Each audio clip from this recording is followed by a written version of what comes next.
ओम नमस्ते जी।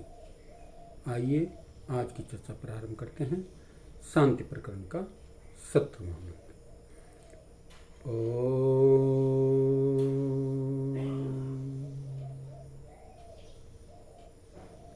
सन्नो देवीरविष्टय आपो भवन्तु पीतये संयोरविश्रवन्तु नः।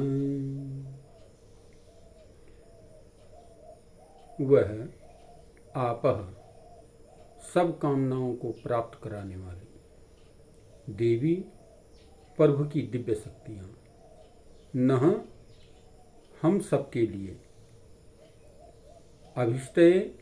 अभीष्ट फल की प्राप्ति के लिए पीतये प्रभु प्रेम का परम रसपान करने के लिए सम शांतिदायक भवन्तु हो और संयोग सुख की अभिसर्वन्तु सर्वथा सब दिशाओं से सुख की वृष्टि करे।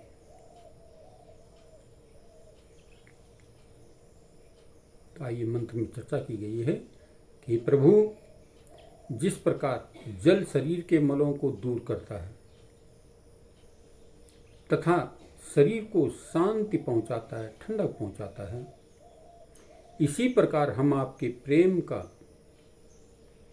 रसपान करके अपने अंतःकरण में स्थित मल को दूर कर शारीरिक शांति की तरह आत्मिक शांति प्राप्त करें।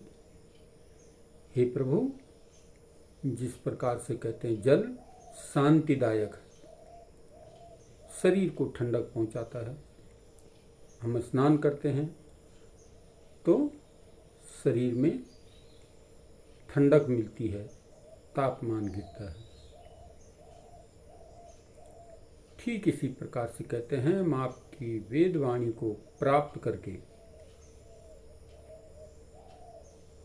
आपके प्रेम रस का पान करके इस शरीर को, इस आत्मा को तृप्त करते हुए सुख पहुंचाएं, शांति पहुंचाएं, आत्मिक शांति प्राप्त हो।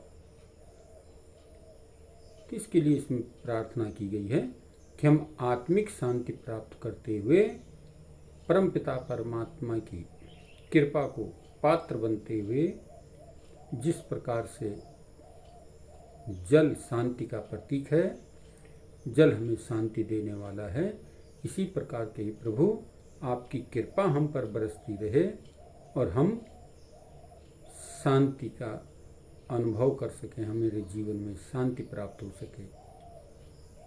इस आत्मा में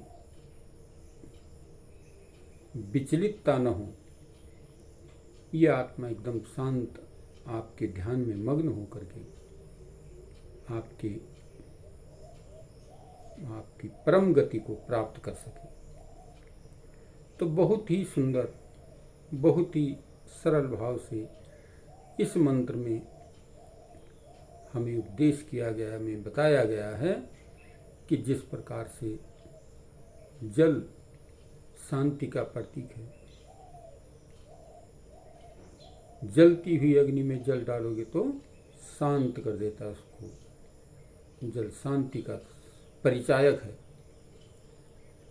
तो हम अपने जीवन को शांत बनाएं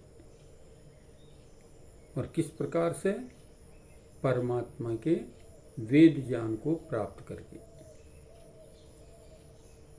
हम अपने जीवन को शांतमय तरीके से जीने का प्रयत्न करें। यहाँ पर जल की उपमा देते हुए प्रार्थना की गई है कि जिस प्रकार से जल शांति का दायक है, जहाँ भी पड़ता है, जहाँ भी गिरता है, वहाँ शांत कर देता है, उस जगह को, उस स्थान को जो है शांति प्रदान कर देता है। तो ठीक इसी प्रकार से हम भी अपने जीवन में परमात्मा की भक्ति करते हुए, परमात्मा के रसा का स्वादन करते हुए अपनी इस आत्मा को शांत करने का प्रयत्न करें। तो बहुत सुंदर बात इस मंत्र में बताई गई है। आइए हम इस मंत्र से इस जल की उपमा लेकर के जल की तरह अपने जीवन को शांत बनाने का प्रयत्न करें। तो तो आइए आज की चर्चा यहीं पर विराम करते हैं। ओम